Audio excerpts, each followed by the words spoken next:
उसके साथ साथ मैं कहना चाहता हूं सर, आज जब मैं जो बात रखूंगा आपके सामने में, पिछली बार जब हमने ये प्रस्तुत किए थे बिल को इस सदन में, तब भी मैंने कई बातें बताई थी। आज मैं उसको नहीं दोहराते हुए कुछ बातें मैं जोड़ूंगा, और मुझे अपना बात रखने के बाद सिर्फ उम्मीद ही नहीं, पूरा यकीन है कि जो जो लोग इस बिल को विरोध कर रहे थे, वो हृदय में भी बदलाव होगा।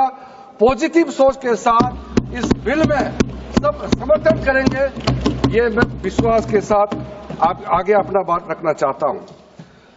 क्योंकि मैं पॉजिटिव नोट से बात रखना चाहता हूं, तो इसलिए एक मेरे जो मन की बात है मैं कहना चाहता हूं, तो इससे अच्छा संदेश जाए। किसी की बात कोई, अध्यक्ष महोदय, किसी की बात कोई बदगुमान ना समझे, इस जमीन का दर्द कभी आसमान ना समझेगा। ये मैं दिल से कह रहा हूं, क्योंकि अच्छा सोच के साथ, बड़ा दिल के साथ, खुले मन से मैं ये प्रस्ताव आपके सामने में पेश कर रहा हूं। सभा सहमत हुई। आइटम नंबर 12 और 13 को एक साथ सभा में लिया जा रहा है। वक्फ संशोधन विधेयक 2025 संयुक्त समिति द्वारा यथा प्रतिवेदित और मुसलमान वक्फ निरसन विधेयक 2024। माननीय मंत्री किरण रिजिजू जी।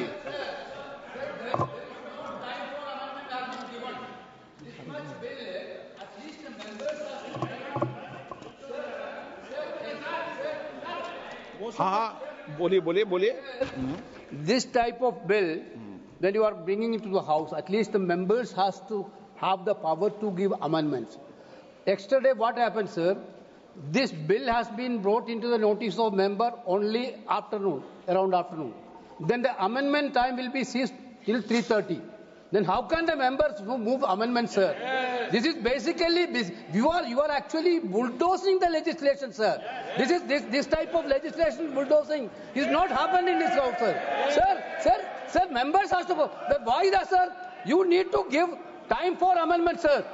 Sir, there are several provisions to be given amendment. There is no time at all.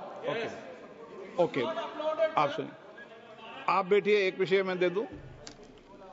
माननीय सदस्यगण, मैंने सभी जो गैर सरकारी माननीय सदस्यों के जो भी संशोधन प्रस्ताव थे, वह और सरकारी संशोधन प्रस्ताव दोनों को बराबर का समय दिया है। मैंने ऐसा नहीं किया कि आपके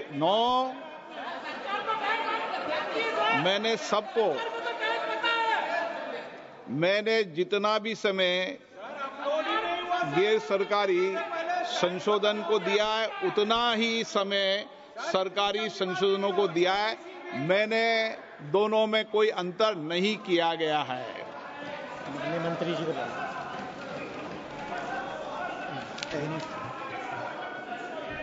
हाँ, एक minute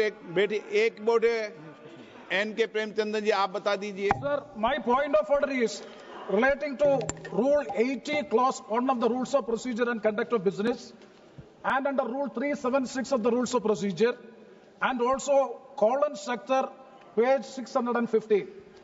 Sir, now this House is considering a bill, Waqf Amendment Bill 2024, as reported by the Joint Committee, Parliamentary Joint Committee.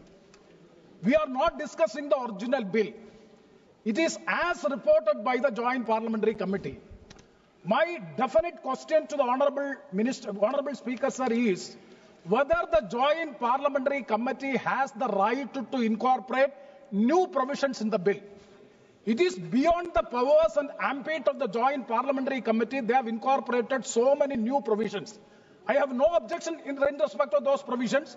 Even 2A also, it is appreciable. We don't have any objection. Sir, very serious technical matter. And kindly see, only even the House, Speaker sir, only even the House do not have the authority to make wait. You can reply after that. You can reply after. Sir, you can reply after me. Sir, even this Parliament, even this Lok Sabha, this August House, do not have the right to incorporate a new provision unless you suspend Rule 81. But